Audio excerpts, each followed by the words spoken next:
प्लेटो के राजनीतिक विचारों की श्रृंखला में अब आज हम अध्ययन करेंगे प्लेटो के उपादर्श राज्य।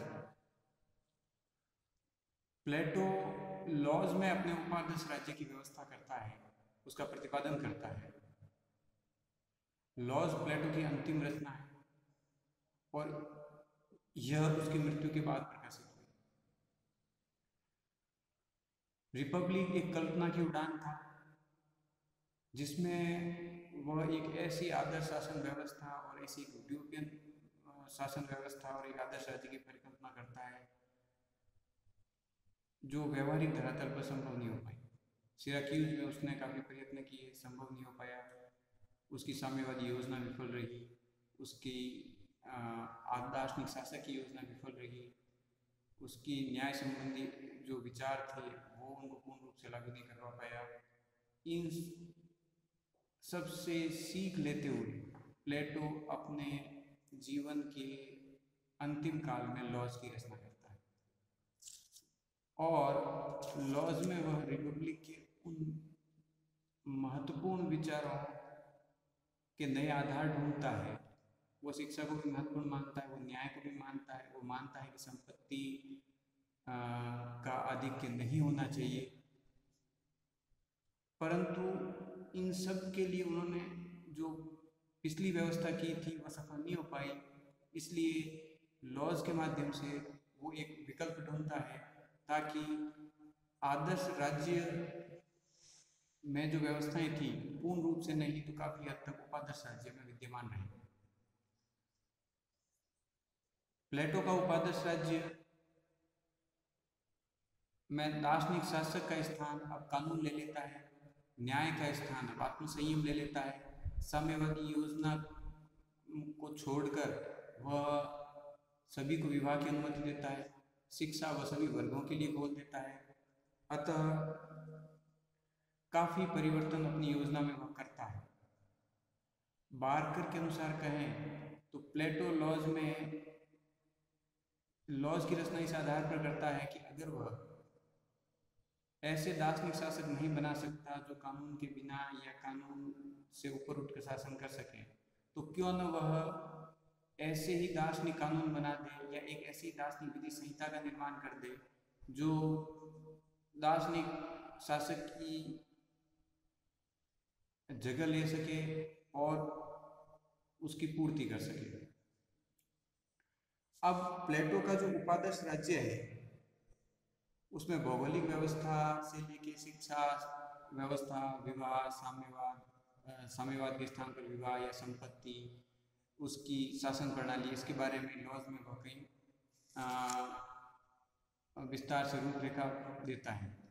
जहाँ तक अगर हम भौगोलिक स्थिति की बात करें तो प्लेटो कहता है कि भूमि उपजाऊ होनी चाहिए, विस्तृत भूमि होनी चाहिए राज्य के पास, वह समुद्र से पर्याप्त दूरी पर होनी चाहिए क्योंकि समुद्र के ज़्यादा पास होने पे बाह्य व्यापारी या सेनाएं वहाँ पे ज़्यादा सक्रिय हो जाती हैं और उसके कारण राज्य की पूर्ण रूप से उन्नति नहीं हो पाती। इसके अलावा वो चाहता है कि कृषि का विकास में ज़्यादा वो बल देता है, अतः भूमि पूर्ण रूप से उपजाऊ होनी चाहिए। इसके अलावा वह कहता है कि जनसंख्या 5040 होनी चाहिए, अगर जनसंख्या कम हो ज़्यादा हो तो प्रयत्न करना चाहिए कि वो 5040 तक ही पहुँचे। 5040 का तर्क यह है कि यह एक ऐसी संख्या है जिसका विभिन्न भागों में विभाजन या जोड़ आसानी से किया जा सकता है। इसके अलावा प्लेटो के उपादर्श राज्य का सर्वप्रमुख जो महत्व उसने दिया है वो दिया है कानून। कानून सभ्यता के किसी राज्य के, किसी राष्ट्र के सभ्यता के विकास के स्तर को बताता है। वह कानून मानव और जानवर के मध्य जो अंतर है उसको इंगित करता है, अर्थात कानून होना, कानून का पालन करना एक सभ्य समाज की निशानी है। अब कानून मनुष्य के विवेक और अनुभव से उत्पन्न होता है और कानून क्यों आवश्यक हो जाता है, तो प्लेटो का जो रिपब्लिक कानून और उसके आधार पर वो ये कहता है कि कोई भी मनुष्य पूर्ण नहीं। जब कोई भी मनुष्य पूर्ण नहीं है तो पूर्ण सही तरीके से निर्णय भी ले आवश्यक नहीं। जब वो सही निर्णय नहीं ले पाएगा तो सही समाज व्यवस्था की स्थापना नहीं हो पाएगी। तो सही समाज व्यवस्था की स्थापना नहीं हो पाएगी तो अराजकता और विद्रोह की स्थितियाँ उत्पन्न होगी। अतः सही समाज व्यवस्था बनाए रखने के लिए कानून आवश्यक हो जाता है, क्योंकि कानून निर्वैयक्तिक है और कानून लंबे विचार विमर्श और अनुभव के पश्चात बनता है। तो वह विचार विमर्श का परिणाम है कानून, वह लंबे अनुभव का परिणाम है। तो एक व्यक्ति जो निर्णय लेता है उससे ज़्यादा सही निर्णय कानून के माध्यम से किया जा सकता है।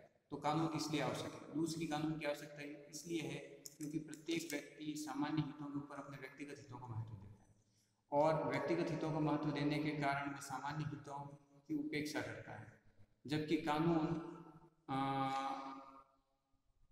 निर्वैयक्तिक होने के कारण अपने समाज और सामान्य हितों के अनुसार कार्य करता है, इसलिए कानून की आवश्यकता है। दूसरा, अगर कानून है और कानून विचार विमर्श और अनुभव का परिणाम है तो कानून का निर्माण कैसे होगा? प्लेटो इस संदर्भ में ये कह रहा है कि कानून का निर्माण विधायक द्वारा किया जाएगा और विधायक की उसकी परिकल्पना वैसी है जैसे कि दार्शनिक शासक में वह ढूंढता है। जो गुण वो दार्शनिक शासक में पाता है, तो प्लेटो ये अपेक्षा करता है कि जो कानूनों का निर्माण करे वह शासक भी ऐसा, वह विधायक भी ऐसा होना चाहिए जो दार्शनिक शासक के समान ज्ञान और बुद्धिमत्ता रखते हुए उसके अनुसार कानूनों का निर्माण करे। अब कानून बनते कैसे हैं? प्लेटो ये कह रहा है कि परिवार के अपने रीति रिवाज होते हैं, मान्यताएं होती है, वो रीति रिवाज और मान्यताएं अपने अपने परिवारों में होती है, परंतु जो परिवार बड़ा होता है, कुल की स्थापना होती है, नगर की स्थापना होती है, तब उनमें पर्याप्त रूप से विरोधाभास भी पाया जाता है। अब इन विरोधाभासों को हल करने के लिए कानून की आवश्यकता पड़ती है और इन्हीं रीति रिवाजों को और उनके विरोधाभासों को समाप्त करके विधायक द्वारा कानूनों का निर्माण किया जाता है। प्लेटो कानूनों की अपरिवर्तनीयता की भी बात करता है और अपरिवर्तनीयता का अर्थ ऐसा नहीं है कभी परिवर्तन नहीं होगा, पर तात्पर्य है कि कानूनों में ज़्यादा लचीलापन नहीं होना चाहिए, नहीं तो जो भी शासक वर्ग है वह उसका दुरुपयोग कर सकता है और अपने हितों के अनुसार उसको तोड़ मरोड़ सकता है।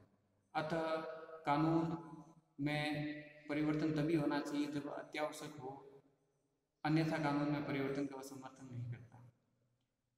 कानून का तात्पर्य कुछ नियमों का संग्रह से ज़्यादा वो देता है, वो कानून को नैतिकता से जोड़ता है और उसके अनुसार कानून और नैतिकता में कोई अंतर नहीं है। अर्थात व्यक्ति अपने चरित्र और अपने द्वारा प्राप्त की गई शिक्षा के अनुसार कानूनों के नियमों का पालन करें और नैतिकतापूर्ण जीवन जिए। अतः कानून नैतिकता से वो कानूनों को वो नैतिकता से जोड़ता है। पारिवारिक जीवन का जहाँ तक सवाल है उपादर्श राज्य में, तो वहाँ वह साम्यवादी योजना को छोड़ देता है, वह स्त्री साम्यवाद, परिवार के साम्यवाद को छोड़कर आगे बढ़ता है और एक विवाह की अनुमति देता है। परंतु विवाह करने में वो ये कहता है कि स्त्री पुरुष आपस में एक दूसरे को जान लें, मिल लें और उसके पश्चात विवाह करें। विवाह से पूर्व उनकी स्वास्थ्य की जांच होनी चाहिए और विपरीत स्वभाव वाले जो व्यक्ति है उनमें विवाह होना चाहिए, अर्थात उग्र व्यक्ति का शांत से, निर्धन का धनी से, ताकि सामंजस्य बना रह सके। संपत्ति के विषय में प्लेटो ये कह रहा है कि व्यक्तिगत संपत्ति का अधिकार सबको देता है, परंतु संपत्ति पर राज्य के नियंत्रण की व्यवस्था करता है। उसके अनुसार अनावश्यक और अधिक संपत्ति अनेक तरह के विवाद उत्पन्न करती है। वह यह भी कहता है कि जो धनिक वर्ग है वह अपनी स्वेच्छा से, जो निर्धन वर्ग है या जिनके पास कुछ भी नहीं है उनको अपनी संपत्ति में भागीदार बनाए ताकि राज्य में कोई विरोध या विद्रोह न हो। संपत्ति पे नियंत्रण के लिए वह कहता है कि अधिक व्यापार और व्यवसाय को बढ़ावा नहीं देना चाहिए, कृषि प्रधान व्यवस्था होनी चाहिए और कृषि में भी उत्पादन उतना ही होना चाहिए जितना कि आवश्यक है। इसके अलावा सोने चांदी से सोने चांदी के जनता के पास रखने का भी समर्थन नहीं करता, वो सूदखोरी का भी विरोध करता है, उसका निषेध करता है। अब शासन व्यवस्था की बात करें तो 3 सभाओं का निर्माण करता है: साधारण सभा, सलाहकार सभा और प्रशासनिक परिषद। साधारण सभा में जो भी 5040 व्यक्ति हैं नगर राज्य के, वो सारी सम्मिलित होते हैं और वह साल में कम से कम एक बार होनी चाहिए। इसका प्रमुख कार्य विभिन्न सभाओं के लिए और संगठनों के लिए व्यक्तियों का चयन करना है। और उसके पश्चात सलाहकार बोर्ड है, सलाहकार सभा है, उसमें 37 व्यक्ति होते हैं और इनकी आयु जो 50 से 70 वर्ष के होते हैं उनमें से उनका चयन किया जाता है। और सलाहकार परिषद विभिन्न संस्थाओं के लिए सदस्यों का मनोनयन का काम या चयन का कार्य भी करती है। इनका चुनाव 3 स्तरीय प्रणाली से होता है। पहले 5040 व्यक्ति 300 व्यक्तियों को चुनेंगे, फिर 300 व्यक्ति 100 व्यक्तियों को चुनेंगे और फिर 100 व्यक्ति 37 व्यक्तियों को चुनेंगे।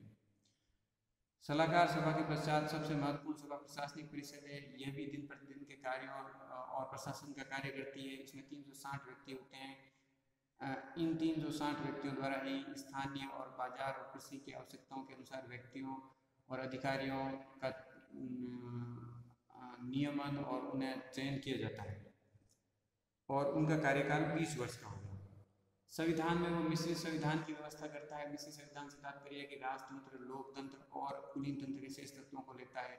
वह बालिग मताधिकार की व्यवस्था करता है, तो वर्ग मताधिकार या क्लास मताधिकार की या क्लास सफरेज की व्यवस्था करता है। उसके अलावा वह चाहता है कि राजतंत्र के विवेक और लोकतंत्र की स्वतंत्रता का समन्वय संविधान में हो सके। शिक्षा में वह सभी वर्गों के लिए शिक्षा की व्यवस्था करता है। शिक्षा में प्राथमिक शिक्षा और माध्यमिक शिक्षा के बारे में बताता है और माध्यमिक शिक्षा 10 वर्ष की आयु से शुरू होगी और शिक्षा का उद्देश्य कानून के प्रति सम्मान की भावना और नैतिकता का विकास करना है। आत्मसंयम के सिद्धांत पर बल देता है और आत्मसंयम के सिद्धांत से तात्पर्य यह है कि लोग कानूनों का पालन करें, अपनी संस्थाओं का आदर करें और वह न्याय व्यवस्था को 4 हिस्सों में बांटता है। स्थानीय पंचायत न्यायालय, क्षेत्रीय न्यायालय, चुने हुए न्यायाधीशों के न्यायालय और संपूर्ण जनता का न्यायालय। तो न्याय व्यवस्था, शिक्षा व्यवस्था के बारे में,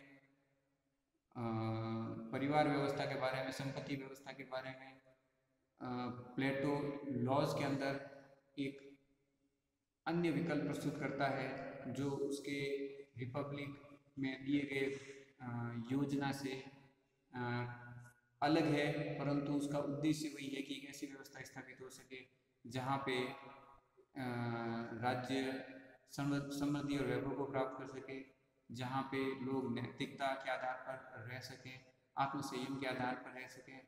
और प्लेटो के लॉज में जो विचार दिए उस विचारों को हम पाएंगे कि अरस्तु ने काफ़ी ग्रहण किया। मिश्रित संविधान की व्यवस्था हो, उसकी शिक्षा व्यवस्था हो या फिर उसके कानूनों की सर्वोच्चता हो, अरस्तु के कानूनों की सर्वोच्चता पे और प्रमुखता पे बल देता है।